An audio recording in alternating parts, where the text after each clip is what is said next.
Et pour commencer cette émission, j'ai le plaisir de recevoir Frédéric Arnoux. Bonjour. Bonjour. Vous êtes le CEO et cofondateur de Steam. C'est un spin-off des mines ParisTech qui accompagne les grands groupes en termes de gouvernance et de stratégie d'innovation, développement de nouveaux produits, avec une spécificité qui est l'innovation de rupture. Frédéric, quand on parle d'innovation, c'est un mot très large. De quoi est-ce qu'on parle exactement ? Mais, c'est vrai que l'innovation, ça peut être un mot qui est aujourd'hui un peu galvaudé parce que tout le monde en parle et puis tout le monde dit qu'il en fait. Moi, j'aime bien être spécifique. L'innovation, je dis que c'est l'art de réinventer les objets.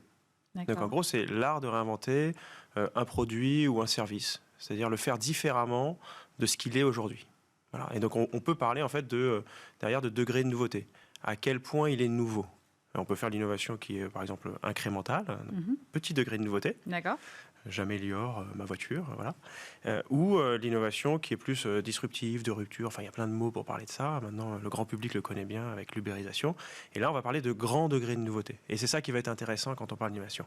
Quel est le degré de nouveauté dont on parle ? Donc ça veut dire qu'on a un panel assez large. Comment est-ce qu'on le mesure ? Est-ce que il faut absolument qu'on ait déposé un brevet ou est-ce qu'il y a des choses plus simples qui existent ? Finalement, la métrique que je viens de donner, qui est le degré de nouveauté, est assez intéressante. Après, on va pouvoir le mesurer sur plusieurs dimensions. Par exemple, en termes technologiques, on va pouvoir dire, mais finalement, à quel point c'est différent de ce que je fais aujourd'hui ou de ce qui existe aujourd'hui dans mon industrie. On peut le regarder d'un point de vue marché. On peut se dire, finalement, d'un point de vue marché, à quel point ce que je vais proposer est différent pour mon utilisateur, mes usagers, et puis mes canaux de distribution, etc. Et quand on commence à poser ces éléments-là, ça devient très intéressant pour l'entreprise en question, puisqu'elle peut se situer, finalement, par rapport à ce que je sais faire, ce que je suis en train de créer, inventer, où on est. Voilà, donc c'est vraiment ça qu'il faut mesurer. Donc, si je prends un stylo, par exemple, je vais dire, je peux faire un stylo qui est très différent, par exemple, que j'ai plus besoin de tenir dans la main pour qu'il écrive. Ouais. Voilà, ça va être peut-être une grosse rupture technologique. Mais je peux faire aussi, par exemple, un stylo qui est plus vendu, mais donné, et puis, je sais pas, on récupère du revenu par la pub. Et donc là, les canaux de distribution n'ont plus rien à voir, vous voyez ? D'accord, je vois. Voilà. Donc j'ai bien compris qu'il y a différents styles d'innovation. Ouais. Donc j'imagine qu'il y a différents styles d'innovateurs, aussi différents profils. Oui, tout à fait. Et la question est d'autant plus intéressante que quand on parle en fait des dirigeants des entreprises, justement, et qu'on regarde finalement avec quel style ils innovent, quel est leur mode opératoire quand ils innovent. Et en fait, on peut avoir... Moi, je dis souvent qu'il y a 4 styles différents pour innover, surtout dans les grandes entreprises. Il va y avoir ce que j'appelle le fast follower. C'est celui qui suit rapidement. Il va détecter ce qui est en train de se passer. Vous voyez, Microsoft, par exemple, avec Teams, ils ont très rapidement suivi ce qui se faisait sur Zoom. Vous voyez ? Okay. Ça peut être donc le fast follower. Il va y avoir le performer. Le performer, c'est celui qui veut avoir la meilleure technologie sur le marché. Donc, par exemple, Dyson. Vous voyez, Dyson, on va dire, ils sont 5-7 ans en avance. Donc ça, c'est le performer. Et puis, vous allez avoir le value creator. Value creator, c'est Nintendo. Il apporte quelque chose qui est très... La Wii, vous voyez, c'est très différent par rapport à ce que le marché... Vous avez le petit enfant qui joue avec son grand-père à la console. Et puis le dernier, celui que tout le monde rêve d'être, c'est... Vous voyez, c'est le Steve Jobs à l'époque, c'est Game Changer, celui qui révolutionne l'industrie. Et ça, c'est les 4 profils, moi, qui me permettent de voir avec qui je discute, en fait, quand je discute avec un décideur.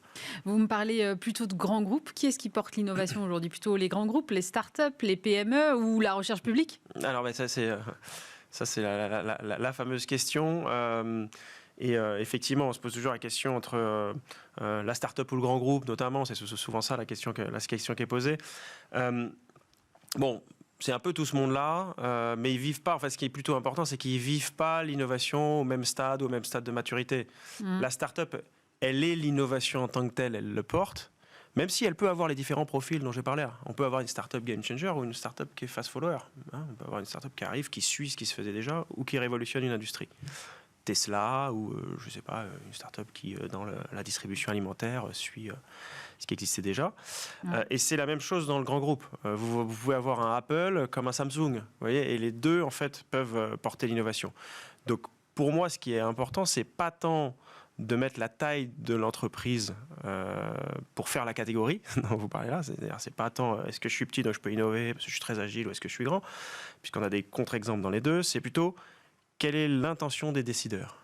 Est-ce que j'ai envie, moi en tant que décideur, de révolutionner mon marché, de le transformer ou pas.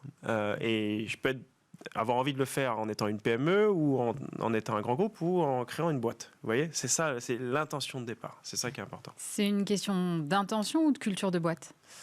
D'abord d'intention. En fait, d'abord d'intention. On peut se dire qu'effectivement, si on n'a pas la culture, alors on n'y arrivera pas.